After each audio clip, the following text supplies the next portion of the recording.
So what we're doing is we're going to try and pull out this fan shroud so that way we could take this shield out and expose the engine bay.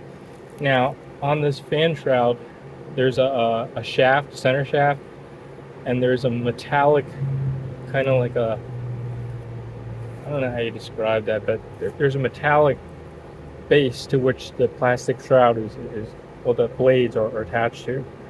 And we're going to use one of these pullers to get it out. Pull it here.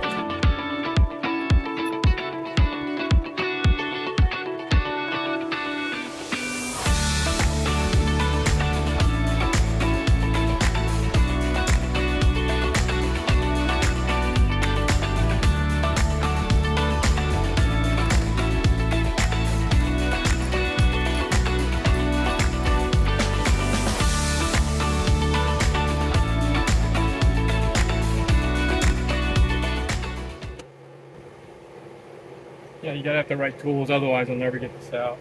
So what we did was we took 2 bolts, we fastened it in here, and we took this like a wheel puller, and so we have pulling force being exerted by these bolts that we inserted, and the pushing force, we then try to drive this center piece into the axle, and so it creates like a reactionary force that kind of butt up against the actual generator instead of just this plastic housing.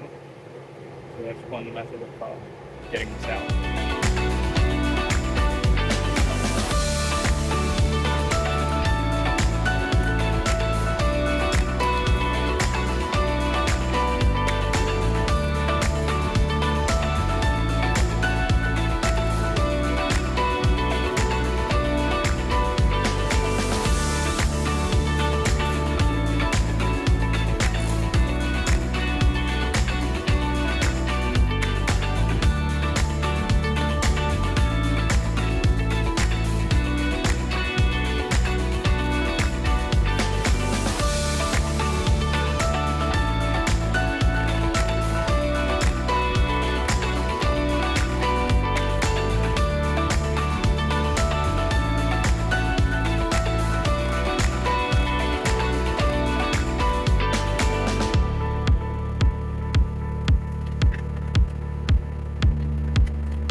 So the reason that this thing wasn't working was probably because the carbon brush that kind of rubs up against a commutator, both wires were severed, so there's no way this thing would have produced any power, so that's why this thing probably broke.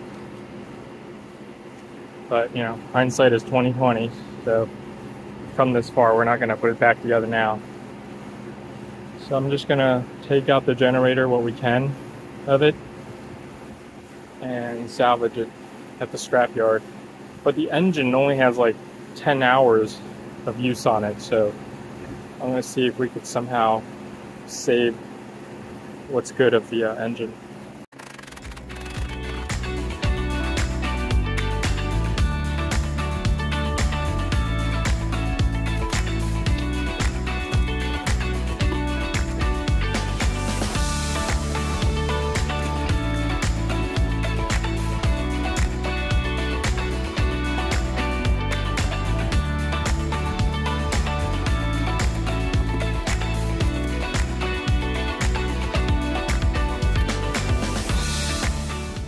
So the stator cage is heavy as hell.